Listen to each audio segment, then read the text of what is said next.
रेखा पुरोहित आपका स्वागत करती हूँ क्रिएट क्लासेस चैनल पर। अब आज जो हम टॉपिक ले रहे हैं बच्चों, क्लास 10th का लाइफ प्रोसेस ले रहे हैं। आज हम उसका इंट्रोडक्शन पार्ट पढ़ेंगे और आप वीडियो एंड तक देखना, क्योंकि एंड में आज जो हम टॉपिक पढ़ेंगे उससे रिलेटेड जो क्वेश्चंस एग्जाम में पूछे जाते हैं या उससे जो भी क्वेश्चंस बनते हैं वो भी करने वाले हैं। तो चलिए बच्चों शुरू करते हैं लाइफ प्रोसेस का इंट्रोडक्शन। चैप्टर शुरू करने से पहले क्या आप मुझे बता सकते हैं कि लाइफ होती क्या है? वैसे इस क्वेश्चन का आंसर देना या लाइफ और लिविंग बीइंग को डिफाइन करना बहुत ही डिफिकल्ट है। फिर भी हम साइंस के बेस पर उसको इस तरह से कह सकते हैं कि लाइफ एक ऐसा सेल्फ बेस्ड, मतलब जो सेल होती है ना, सेल बेस्ड, सेल्फ रेगुलेट यानी खुद से रेगुलेट होने वाला एक ऐसा कॉम्प्लेक्स सिस्टम है जिसके अंदर लगातार केमिकल रिएक्शंस होती रहती है और उन केमिकल रिएक्शंस की मदद से वो ग्रोथ करता है, वो रिस्पायरेशंस करता है, वो सारे प्रोसेस करता है।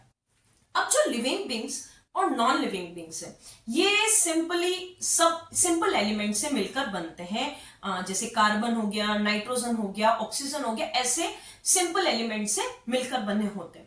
लेकिन लिविंग बीइंग्स और नॉन लिविंग बीइंग्स को डिफरेंशिएट करने का क्या क्राइटेरिया? आप कैसे डिफरेंशिएट करेंगे कि ये ऑर्गेनिज्म लिविंग है या नॉन लिविंग है? तो वैसा तो जैसे लिविंग बीइंग्स होते हैं उनमें मेन सबसे पहला पॉइंट आता है कि लिविंग बीइंग्स मूवमेंट करते हैं। तो जो लिविंग बीइंग्स होंगे उनमें मूवमेंट पॉसिबल है। अब ये जो मूवमेंट होता है बच्चों, ये टू टाइप से है। एक होता है विजिबल मूवमेंट और एक होता है इनविजिबल मूवमेंट। अब विजिबल मूवमेंट हर ऑर्गेनिज्म शो करता है। आप एनिमल्स, प्लांट्स, किसी में भी देख लो, आपको मूवमेंट जो आप देख सकते हो, आप उनमें मूवमेंट देख सकते हैं। हाँ, प्लांट्स अपनी जगह पे फिक्स होते हैं, वो लोकोमोशन नहीं करते। लोकोमोशन का मतलब है कि जो एक जगह से दूसरी जगह जाना। लेकिन एनिमल्स लोकोमोट यानी लोकोमोशन शो करते हैं। लेकिन प्लांट्स और एनिमल्स ये दोनों ही इनविजिबल मूवमेंट को शो करते हैं। ये इनविजिबल मूवमेंट क्या है? इनविजिबल मूवमेंट का मतलब है मूवमेंट ऑफ मॉलिक्यूल्स। ये मॉलिक्यूल्स का मूवमेंट प्लांट्स, एनिमल्स और सारे लिविंग बीइंग्स में शो होता है और ये उसका बेसिक क्राइटेरिया है लिविंग बीइंग्स का, कि कोई भी अलाइव है या नहीं। अगर उसमें मॉलिक्यूलर मूवमेंट हो रहा है तो वो लिविंग बीइंग्स है।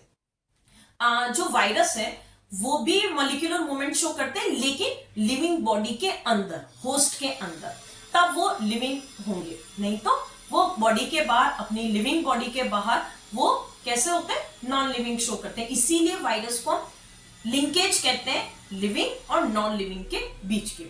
इसके अलावा जो लिविंग बीइंग्स होते हैं उनमें ग्रोथ होती है, इनसाइड ग्रोथ करते हैं, वो रिस्पायरेशन शो करते हैं, वो रिप्रोडक्शंस करते हैं। तो ये सारे लिविंग बीइंग्स के क्राइटेरिया हैं।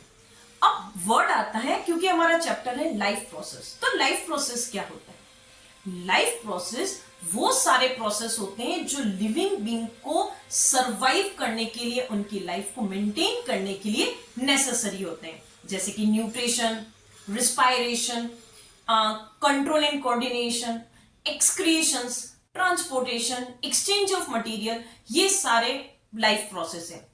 लेकिन याद रखना, रिप्रोडक्शन लाइफ प्रोसेस नहीं है, क्योंकि वो सरवाइव करने के लिए नेसेसरी नहीं है। वो उसकी इंडिविजुअलिटी यानी उसकी स्पीसीज को कंटिन्यू करने के लिए नेसेसरी होता है। तो याद रखना, रिप्रोडक्शन लाइफ प्रोसेस नहीं है। अब जो इनमें लाइफ प्रोसेस है, जैसे कि न्यूट्रिशन एक लाइफ प्रोसेस है जो क्या करता है, आपके हमने लिविंग बीइंग्स जो खाना खाते हैं उससे जो एनर्जी मिलती है, उस एनर्जी का यूटिलाइजेशन करना न्यूट्रिशन कहलाता है।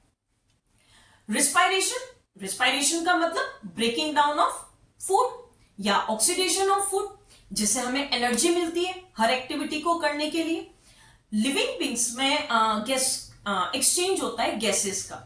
अब जो यूनिसेलुलर होते हैं बच्चों, तो यूनिसेलुलर में जो गैसों का एक्सचेंज होता है वो डिफ्यूजन मेथड के थ्रू होता है और उससे जो मेथड होगा वो बिल्कुल सफिशिएंट है उनके लिए। जैसे अमीबा है, अब अगर ये अमीबा है, इसमें जो ऑक्सीजन का एक्सचेंज होगा वो डिफ्यूजन मेथड से होता है। डिफ्यूजन का मतलब है मूवमेंट हायर कंसंट्रेशन से लोअर कंसंट्रेशन की ओर।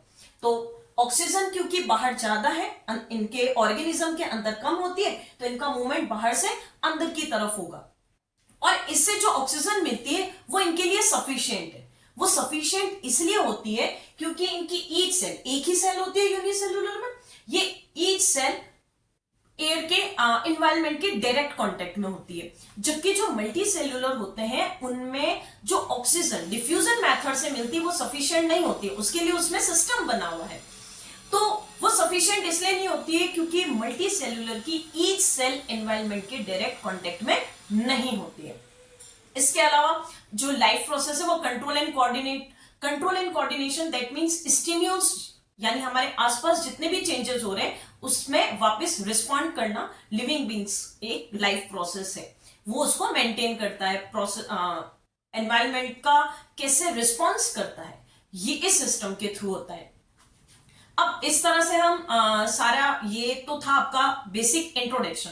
नेक्स्ट हम न्यूट्रिशन पढ़ेंगे, लेकिन उससे पहले ये जो क्वेश्चंस, जो इंपॉर्टेंट क्वेश्चंस बनते हैं वो भी आप देख लीजिए। जैसे इसमें आपसे क्वेश्चन पूछा जाता है, why is a diffusion insufficient to meet the oxygen requirement of multicellular organism like humans. यानी जो डिफ्यूजन है वो इनसफिशिएंट क्यों है, मतलब डिफ्यूजन से जो ऑक्सीजन मिलती है वो ह्यूमन बींग्स के अंदर सफिशिएंट क्यों नहीं है, जबकि यूनिसेल्युलर में है। तो उसका रीजन हमने बताया था, लेकिन आप आंसर कैसे लिखोगे? Single cell organized do not have specific organ for taking in food, exchange of gases or removal of waste because the entire surface of organism in contact with the environment, मतलब उस पूरा organism direct environment के contact में होता है। Whereas a multicellular organism like humans, all the cells may not be direct contact with the surrounding, due to which simple diffusion is insufficient to meet the requirement of all the cell। पूरा answer आपको इस तरह से लिखना है, clear? और अभी हमने आज जो टॉपिक पढ़ा उसमें और क्या क्वेश्चन बन सकता है? एक बनता है, what criteria do we use to decide whatever something is alive, कि कोई भी चीज अलाइव है या नहीं है, ये कौन सा क्राइटेरिया शो करता है। बच्चे क्या करते हैं, इसमें लिखना शुरू कर देते हैं कि वो ग्रोथ करते हैं, रेस्पिरेशंस करते हैं। नहीं, आपको इसके आंसर्स में लिखना है, the criteria we should use to decide whether an organism is alive और not is the molecular movement। ये बात ध्यान में रखना, molecular movement within the organism which are needed for respiring and repairing and maintaining their structure, which keeps breaking down over time due to the effect of environment। तो यहां से इस तरह के जो क्वेश्चंस बनते हैं आपको ध्यान देना है।